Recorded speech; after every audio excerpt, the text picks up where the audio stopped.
PDA के सच्चे हितैषी हैं तो कह दें कि इस बार वर्मा को मुख्यमंत्री बनाएंगे, या इस बार मुस्लिम को मुख्यमंत्री बनाएंगे, या इस बार दलित को मुख्यमंत्री बनाएंगे। राष्ट्रीय अध्यक्ष अपना, 5 जने सांसद अपना, 2-4 जने विधायक अपना, सरकार बने तो 30-32 मंत्रालय अपना लिए, बाकी नाम पीडीए के करत हैं।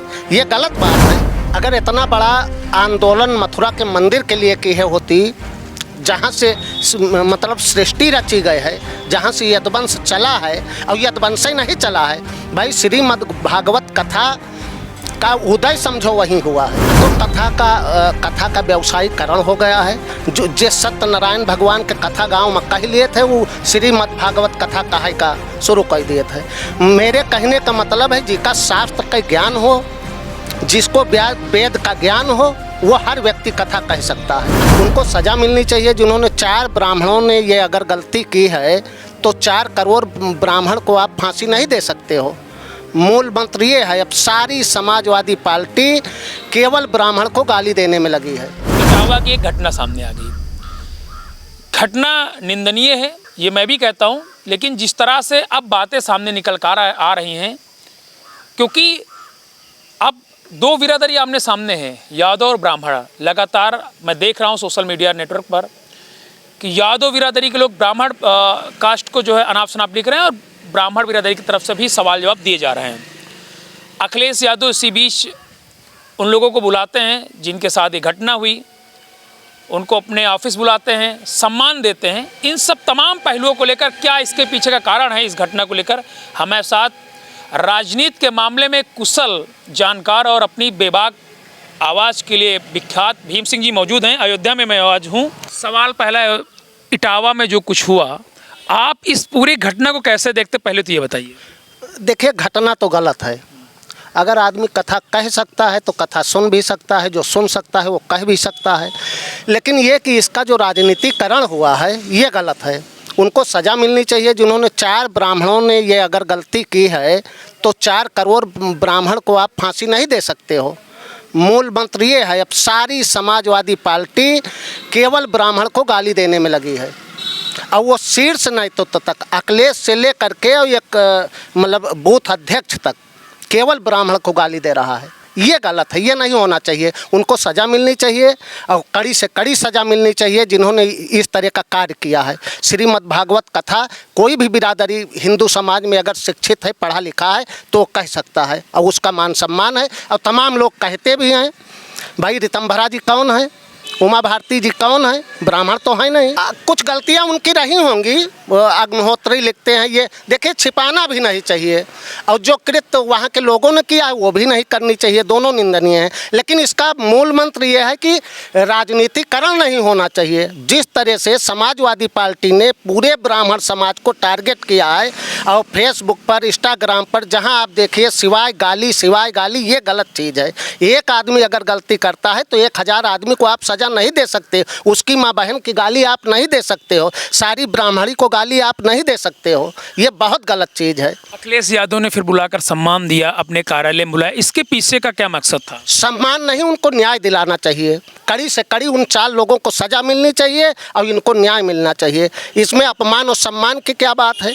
अरे भाई, उनको न्याय मिल जाए, उनको कड़ी से कड़ी सजा मिले, आइंदा से पुनरावृत्ति इस तरह की ना हो। लेकिन ये कि आप पूरे प्रदेश के, पूरे देश के ब्राह्मण को गाली दो, ये गलत बात है। किसी भी धर्म को गाली, किसी भी जात को नहीं देनी चाहिए। वो वोट का चक्कर पड़ जाता है, आखिरी में केवल वोट। अच्छा, इससे फ़ायदा, नफ़ा नुकसान खुद डिवीज़न करवा रहे हैं। समाजवादी के लोग खुद डिवीज़न करवा रहे हैं। जो ब्राह्मण भाजपा से नाराज़ भी था, वो भी यूनाइटेड हो रहा है, उनकी भी आवाज़ें मुखर हो रही हैं। फेसबुक पे आप देख लीजिए, न्यूज़ चैनल पे देख लीजिए, हर जगह। तो कथा का व्यवसायीकरण हो गया है। जो सत्यनारायण भगवान के कथा गांव में कह लिए थे, वो श्रीमद् भागवत कथा कहे का शुरू कर दिए थे।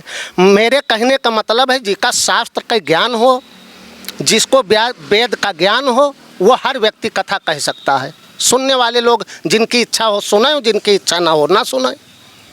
अभी मैं ओम प्रकाश राजभर जी को सुन रहा था, उनका कहने में मतलब यादव है तो अपना भैंस वैंस लगाव है, दूध गा रहे हैं, ब्राह्मण है वो कथा का है, मौर्य हैं तो अपना खेत वोत में लहसुन और प्याज वाज उगावें, क्षत्रिय हैं वो सुरक्षा करेंगे। इन बातों को लेकर आप कितना उनकी बातों से प्रभावित हैं? हम जात से डिवीज़न नहीं कीन चाहे थे, हम इसे खुश नहीं हैं। सनातन धर्म बहुत बड़ा धर्म है और सारे लोग इसमें समाहित हैं और सारे इसमें राजनीतिकरण कतई होनी ही नहीं चाहिए। मैं कहता हूं जिस भी जात बिरादरी के लोग गलत करें उनको सज़ा मिले और जो पीड़ित है उसको न्याय मिले बस। FIR दोनों पक्ष पर हुई है, इधर से भी हुई उधर से भी हुई है। अभी भी ये मामला पूरी तरीके से सोशल मीडिया पर ट्रेंड कर रहा है। तो जो यादव समुदाय के लोग हैं, अब कुछ लोग ये कह रहे हैं कि मथुरा में श्री कृष्ण जी का जो मंदिर बनना जन्मभूमि है उसका मुद्दा कभी यादवों ने नहीं उठाया है जितना इस इटावा के मामले को तूल दे रहे हैं। अगर इतना बड़ा आंदोलन मथुरा के मंदिर के लिए की है होती, जहाँ से मतलब सृष्टि रची गई है, जहाँ से यदुवंश चला है और यदुवंश ही नहीं चला है भाई, श्रीमद् भागवत कथा का उदय समझो वहीं हुआ है। अगर उसके लिए इतना बड़ा संघर्ष होता तो अब तक मंदिर बन जाते जैसे राम जन्मभूमि अयोध्या में बन गया। उसके लिए भी अखिलेश जी नहीं बोले उन्होंने? नहीं, अखिलेश जी उसके लिए ना बोले हैं, मंदिर की बात उनसे ना करो, उनसे और सारी बात करो। तुम जात जात में झगड़ा हुआ वहाँ कूद जाई हैं, PDA के बाकी लोग चटाई बिछाएंगे वही घर भर मलाई काटें के लिए वो कूद जाई हैं, लेकिन वो मंदिर के लिए कहीं कभी कुछ नहीं कहेंगे। कल अखिलेश जी का मैं स्टेटमेंट देख रहा था, उन्होंने कहा अगर PDA से इतना ही नफरत है लोगों को तो PDA जो दान दक्षिणा जो देते हैं, जो भी दान देते हैं वो नहीं लेना चाहिए इस समाज को। देखो PDA का पहली चीज़ तो PDA का मतलब है हम अब तक नहीं समझ पाए। PDA का मतलब यूँ थोड़ा है कि तुम्हारी सरकार बने तो 70 विभाग तुम्हारे पास रहें और 17 विभाग बाकी मंत्री के पास रहें। PDA का मतलब यूँ थोड़ा है कि 35 सांसद बने तो 5 तुम्हारे घर के रहें, बाकी 30 पूरी दुनिया के रहें। PDA का मतलब यूँ थोड़ा है कि तुम 70 में नहीं राजनीति घर के करो और बाकी PDA के लोग टाट पट्टी बिछावें, चटाई बिछावें। यूँ PDA का मतलब ना है। PDA का मतलब अगर अखिलेश यादव मध्यम है तो कह दें इस बार मैं मुख्यमंत्री नहीं बनूंगा, कोई मेरे परिवार के बाहर का PDA का सदस्य बनेगा, मैं मान लूँ PDA के हितैषी हैं।